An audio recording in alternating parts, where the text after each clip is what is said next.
Para iniciar con este simposio, trasplante de células hematopoyéticas, perspectiva histórica mexicana. Le damos la palabra al doctor Carrillo para iniciar con este simposio. Muy buenas tardes. Si nos permiten, vamos a iniciar la sesión académica de la Academia Nacional de Medicina. Los que gusten seguir en el recinto, los invitamos a una excelente sesión de trasplante de médula ósea. Muy buenas tardes a todas y todos ustedes. A nombre de la mesa directiva de la Academia Nacional de Medicina de México, les damos las gracias por asistir a este excelente simposio de trasplante de médula ósea y también damos la más cordial bienvenida a todas y todos aquellos colegas que nos siguen por los medios de la Academia.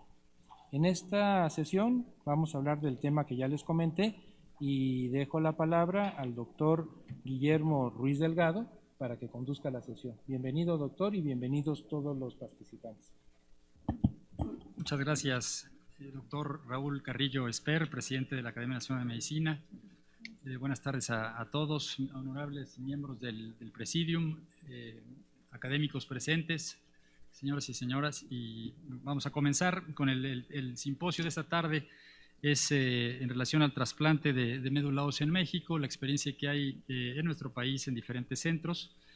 Comenzaremos con la historia, el tema de la historia de trasplante de médula ósea en México, que dictará el doctor David Gómez Almaguer, que es jefe del Departamento de Hematología del Hospital Universitario de la Universidad Autónoma de Nuevo León, y posteriormente continuaremos con el programa. Doctor Gómez Almaguer, por favor. Pues muchas gracias por la amable invitación a la Academia y al doctor Ruiz Delgado y Ruiz Argüelles por también su invitación. Entonces, básicamente vamos a hablar qué es el trasplante de médula ósea. Primero, definirlo: es un trasplante, consiste en la administración de células madre o hematopoyéticas, llamémosle así, que tiene un antígeno, el CD34 positivo, que se administran por vía intravenosa. Realmente no es una operación en que abrimos nada. Esto es para los que no conocen los detalles. Previamente hacemos una quimio o radioterapia o la combinación de ambos para eliminar las células del tejido dentro de la médula ósea, para poder administrar células ya sean autólogas o halogénicas de un donador diferente al paciente. Y estas células se pueden obtener de la médula, del cordón umbilical o de la sangre periférica. Y aquí vemos que es estas tres fuentes: médula ósea, que tiende, aunque es el mejor medio, no es tan bien utilizado porque implica tiempo, quirófano, muchos piquetes en el hueso, y por diferentes razones no se utiliza como debería de utilizarse. La sangre periférica, que es la forma más utilizada, que las células pueden circular bajo estimulación en grandes cantidades y tomarse mediante aféresis. Y obviamente el cordón umbilical, que en la actualidad tiende a abandonarse por la poca cantidad de células que podemos obtener y por otros detalles que luego trataremos de comentar. Como ven ustedes, en el 57 empezó estos estudios. El doctor Thomas, que fue el médico, es uno de los pocos médicos clínicos de investigación clínica que recibió un premio Nobel, al mismo tiempo que Octavio Paz, el mexicano. Estaban de hecho juntos en la foto en que reciben este premio. Él lo intentó, empezó a hacerlo a fines de los 50s y 60s.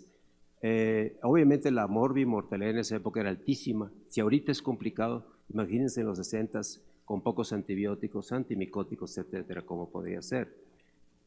También las deficiencias inmunes fueron tratadas en esa época.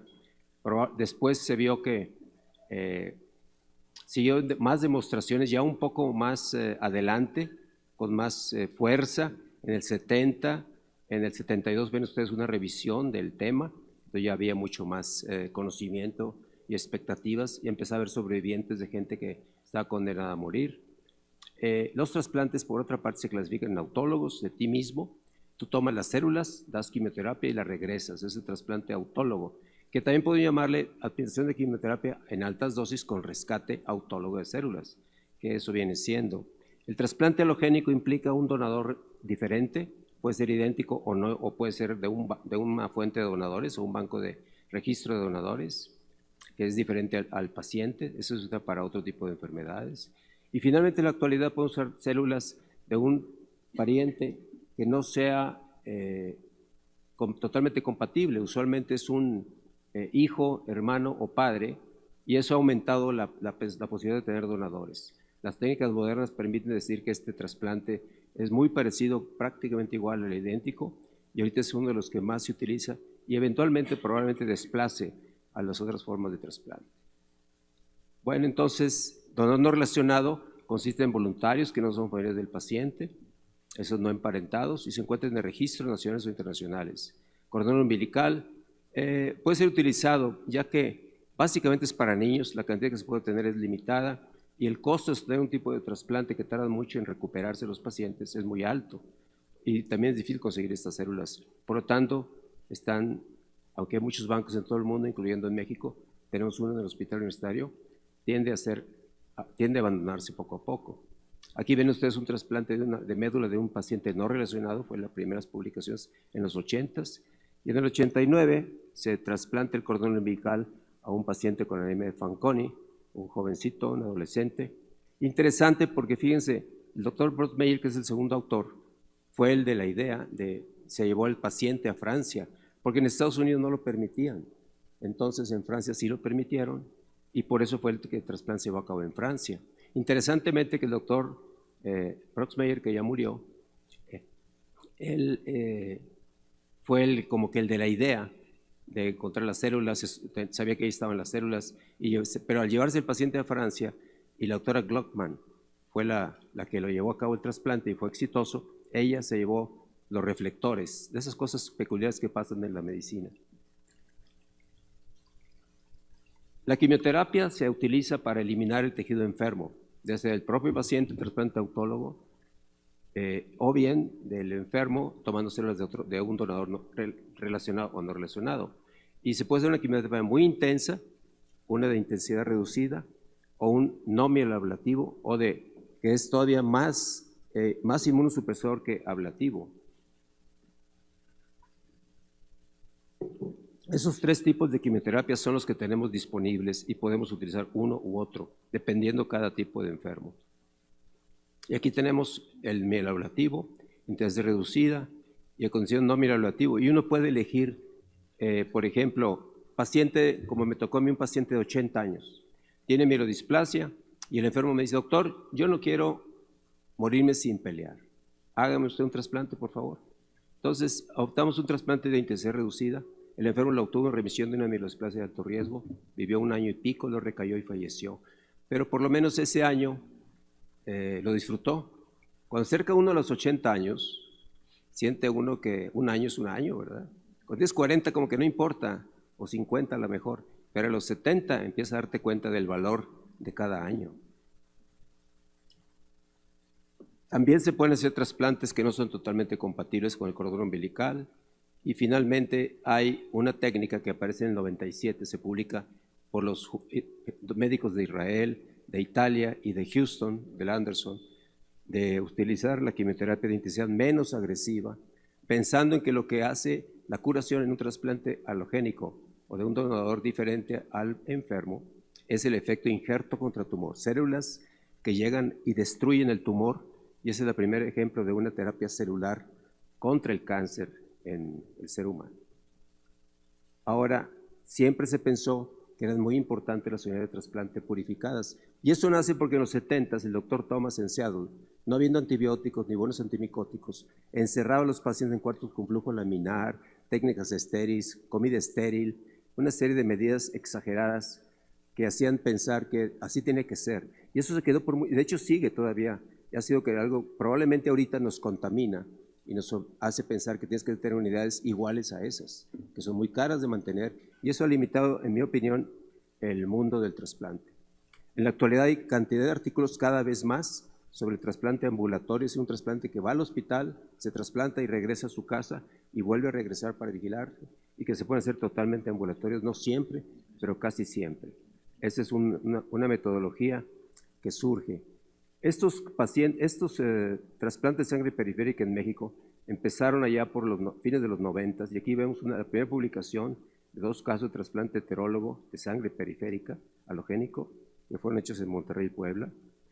Después de eso, un trasplante que hicimos en Monterrey y Puebla, también nuestro grupo ha trabajado en forma conjunta de trasplantes ambulatorios, publicados desde el 2000, siendo México en ese caso pionero en esto. Ahorita ya es repetida esta técnica ambulatoria por muchos grupos, especialmente los suecos la han repetido con frecuencia. La ciclosomía es un medicamento que sirve para destruir células inmunocompetentes. Curiosamente es un agente de quimioterapia que al utilizarlo después del trasplante permite que las células de un donador 50% compatibles, ya sea proidéntico, que sean capaces de poblar una médula ósea que ha sido tratada previamente con quimioterapia. Al principio sonaba muy descabellado, ya existe el trasplante, ¿y por qué vas a dar más quimioterapia? Sonaba de locos, pero realmente no afecta a la ciclosomida a la célula hematopoyética, nada más a las células inmunocompetentes, en este caso predominantemente los linfocitos, permitiendo que un trasplante 50% compatible sea una realidad a un costo razonable bajo. Y finalmente aparecen esto de la ciclofosfamida, eso nace en el Johns Hopkins en Estados Unidos. Y finalmente en el 2013 se publican los primeros resultados de las famosas CAR T-cells, receptores modificados, que pasa a ser al terreno del trasplante, que es una terapia celular, que en México estamos listos para iniciar. Nada más necesitamos que COFEPRIS nos dé permiso, que despierte, que trabaje, no sé cuánto les pagan, pero que trabajen y nos den autorización porque no nos las han dado. El acceso, falta de espacio y unidades. Ese es un caso de un paciente de 35 años con leucemia, que, por ejemplo, requiere un trasplante, es originario de Morelia, no encuentra lugar, va a lista de espera. El hematólogo le comenta que otros pacientes en lista de espera murieron, se va a Monterrey y lo trasplantamos. Tenía derecho al trasplante y él tuvo que pagarlo, porque en la lista de espera todos se morían esperando el trasplante por falta de acceso.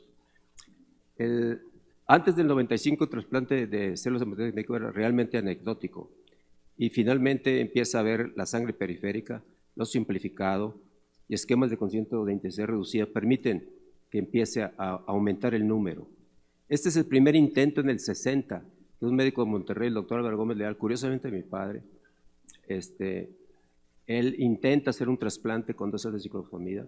El paciente logró remisión por varios meses, pero él siempre pensó que no había trasplantado, que lo que había pasado es que la quimioterapia no lo había matado, había logrado una remisión prolongada, causó entusiasmo y se presentó en un congreso mexicano de hematología. Y este es el resumen en el 60. Digamos que fue un intento primitivo.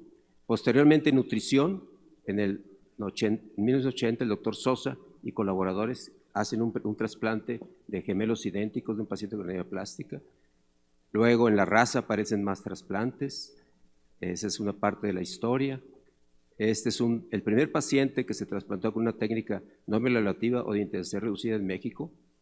Esa es una niña con talasemia mayor y ahí está ahorita viva, se ha reproducido y ya pasaron pues, más de 20 años de ese trasplante y está ahorita, es el primer trasplante de intensidad reducida en México, o sea, una técnica menos tóxica que fue hecho en el Hospital Universitario en Monterrey, Nuevo León. Y aquí ven ustedes una lista de centros de trasplante en la cual se nota cómo la Clínica Ruiz de Puebla liderea en el caso de los trasplantes autólogos y ven muchos hospitales que trasplantan privados y públicos, donde se puede ver una lista de las actividades. Ahorita esto ha ido aumentando. Este es el año pasado, que hay un poco más de 1000 trasplantes y como se ve, los autólogos dominan sobre los halogénicos. También podemos ver igual que hay muchos centros privados, pero con poca actividad. Esa es una forma de decir lo que estamos trasplantando. Y aquí vemos otra lista reciente, o relativamente reciente, en que se nota que la Clínica Ruiz de Puebla trasplanta muchos autólogos. El Hospital Universitario de Nuevo León es el que más trasplanta halogénicos. Depende del tipo de trasplante, es quien liderea o no liderea. También se hizo, ¿qué pasó en la pandemia? Pues aquí tenemos esta historia triste, en que muchos enfermos dejaron de trasplantarse. El Hospital Universitario nunca cerró, nosotros en Monterrey nunca cerramos. El año de la pandemia, el primer año hicimos 80 trasplantes, o sea que a pesar de la pandemia nunca dejamos de trasplantar. Tuvimos la mitad del hospital de COVID, la otra mitad siguió trabajando para no abandonar a los pacientes, cosa que no ocurrió en muchos lugares. Y ahorita estamos recuperando centros cada vez más. Ya para terminar, quisiera decir que es necesario dar a conocer los programas diversos en el de México, difundir las opciones que existen por diferentes métodos y finalmente los costos, mencionarlos, que en nuestro hospital esto cuesta un autólogo, un halogénico 250,000 pesos y un epidéntico 300,000 pesos más o menos.